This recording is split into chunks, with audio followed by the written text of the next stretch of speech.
मैं लाजवाब। लाजवाब में आप करती क्या हैं? मैं स्टूडेंट हूँ। स्टूडेंट है, कोई टिकटॉक बनाती हैं आप? नहीं, टिकटॉक नहीं बनाती, से प्राइवेट। सही है। मैं आपसे पूछूंगा एक कॉमन सेंस का सवाल।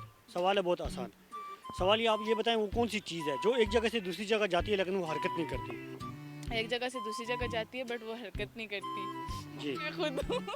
भाई को बोलती हूँ जाके पानी ला कर दे। आप एक जगह से दूसरी जगह जाती हूँ, हरकत नहीं करती आप?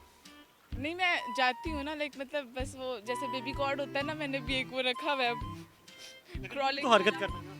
वो करता है ना, मैं तो नहीं करती, मैं तो एक जगह से दूसरी जगह जाती हूँ। ऐसे नहीं, ये गलत है। सही जवाब देना आप। अच्छा, फिर आप सही जवाब देते, लाइक मेरा तो यही जवाब है, मैं खुद आप ऐसी और गैस करें। हरकत नहीं करती।